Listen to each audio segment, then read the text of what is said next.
દર વર્ષે વિશ્વભરમાં 18મી મેના રોજ ઇન્ટરનેશનલ મ્યુઝિયમ ડે ઉજવવામાં આવે છે.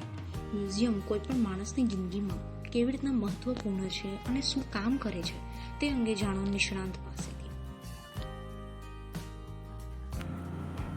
નમસ્કાર, મારું નામ છે અમોલ મોહિતે અને હું ક્યુરેટર તરીકે કાર્યરત છું સરદાર પટેલ યુનિવર્સિટીના મ્યુઝિયમ ડિપાર્ટમેન્ટમાં. 18 મે ઇન્ટરનેશનલ મ્યુઝિયમ ડે તરીકે ઉજવાય છે. હવે 18 મેને ઇન્ટરનેશનલ મ્યુઝિયમ ડે આપણે જો પૂછવાનું થાય તો કોણે લોન્ચ કર્યો કે કેમ એની ઉજવણી થાય છે, તો એની પાછળ ઘણા બધા ઇન્સ્ટિટ્યુશન્સ જવાબદાર છે. સૌથી મોટું ઇન્સ્ટિટ્યુશન જે મ્યુઝિયમની ફિલ્ડમાં કામ કરે છે તે છે ઇન્ટરનેશનલ કાઉન્સિલ ઓફ મ્યુઝિયમ, જેને આઇકોમના નામે આપણે ઓળખીએ છીએ. એમણે 1977માં મ્યુઝિયમ ડે એટલે મ્યુઝિયમને રેકગ્નિશન આપવા માટે એ હેતુથી international council of મ્યુઝિયમે 18 Maine international museum day તરીકે લોન્ચ કરેલો અને ત્યારથી દર વર્ષે એની ઉજવણી કરવામાં આવે છે. અને એમાં વિવિધ વિષયોને અંતર્ગત મ્યુઝિયમ્સ હોય છે કે જે રીતે આર્કિયોલોજી છે, હિસ્ટ્રી છે, જીઓલોજી છે, કે પછી નેચરલ હિસ્ટ્રી છે, પ્રાણીઓના જે સ્ટફ કરેલા એનિમલ્સને બધું મૂકેલું હોય એને નેચરલ હિસ્ટ્રીના મ્યુઝિયમ્સ કહે છે. કોઇન્સના મ્યુઝિયમ હોય છે, મેન્યુસ્ક્રિપ્ટ પરના મ્યુઝિયમ હોય છે. એટલે અલગ અલગ પ્રકારના વિવિધ વિષયો પર અંતર્ગત એવા અનેક મ્યુઝિયમ્સ ભારતમાં આવેલા છે. ગુજરાતની વાત કરીએ તો ગુજરાતનું સૌથી જૂનું મ્યુઝિયમ કે અર્લીએસ્ટ એસ્ટાબ્લિશમેન્ટની દ્રષ્ટિએ તો એ આપણું કચ્છ મ્યુઝિયમ છે કે જે 18મી સદીના એન્ડમાં એની સ્થાપના કરવામાં આવી હતી. અને કલેક્શનની દ્રષ્ટિએ જો આપણે પૂછવાનું થાય કે ગુજરાતનું સૌથી સરસ મ્યુઝિયમ કયું, આપણે જ્યાં આગળ જઈને વિઝિટ કરી શકીએ તો એ છે વડોદરા મ્યુઝિયમ.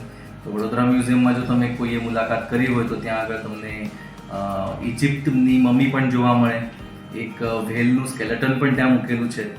એટલે આ બધી વસ્તુઓ જે છે એનો ફિઝિકલ એક્સપિરિયન્સ કરવા માટે આજના સમયમાં આપણે ઇન્ટરનેટ પર તો બધી માહિતી અવેલેબલ હોય છે, પણ ફિઝિકલ એક્સપિરિયન્સ, એકચ્યુઅલ એક્સપિરિયન્સ જે કરવો હોય, આવી વસ્તુઓ જોવાનો, નજરે નજર જોવાનો, તો તમારે મ્યુઝિયમ્સમાં જવું પડે. અને મ્યુઝિયમ એક એવી જગ્યા છે, એક એવી પ્લેસ છે કે ત્યાં તમે જઈને અલગ અલગ સંસ્કૃતિઓનો અભ્યાસ કરી શકો છો. જે રીતે આપણા ભારતની જે સૌથી મહત્ત્વની સંસ્કૃતિ જે સ્કૂલ લેવલથી આપણે ભણીએ છીએ, સિંધુ સભ્યતા, એના વિશેનો અભ્યાસ કરવા માટે તમે અલગ અલગ મ્યુઝિયમોની વિઝિટ કરી શકો છો. ત્યાં આગળ તમને સિંધુ સભ્યતામાં જે ખોદકામમાં મળેલા ઓરિજિનલ અવશેષો, જે ઓરિજિનલ એન્ટિવિટીઝ કહેવાય છે, આર્ટિફેક્ટ્સ કહેવાય છે, એનો અભ્યાસ તમને ત્યાં કરવા મળે. આ કન્ટ્રીનું જે મેરીટાઈમ હેરિટેજ છે કે જે એટલે હરપ્પા મોહેંજો-દડોના સમયથી કે સિંધુ સભ્યતાના સમયથી આપણા વિવિધ દેશો સાથેના વ્યાપારિક સંબંધો હતા અને જલમાર્ગે મુખ્યત્વે એમાં વેપાર થતો હતો. તમને કદાચ ખ્યાલ હશે કે આપણા જે સમુદ્રી વહાણો છે એ ગ્રીસ સુધી જતા હતા.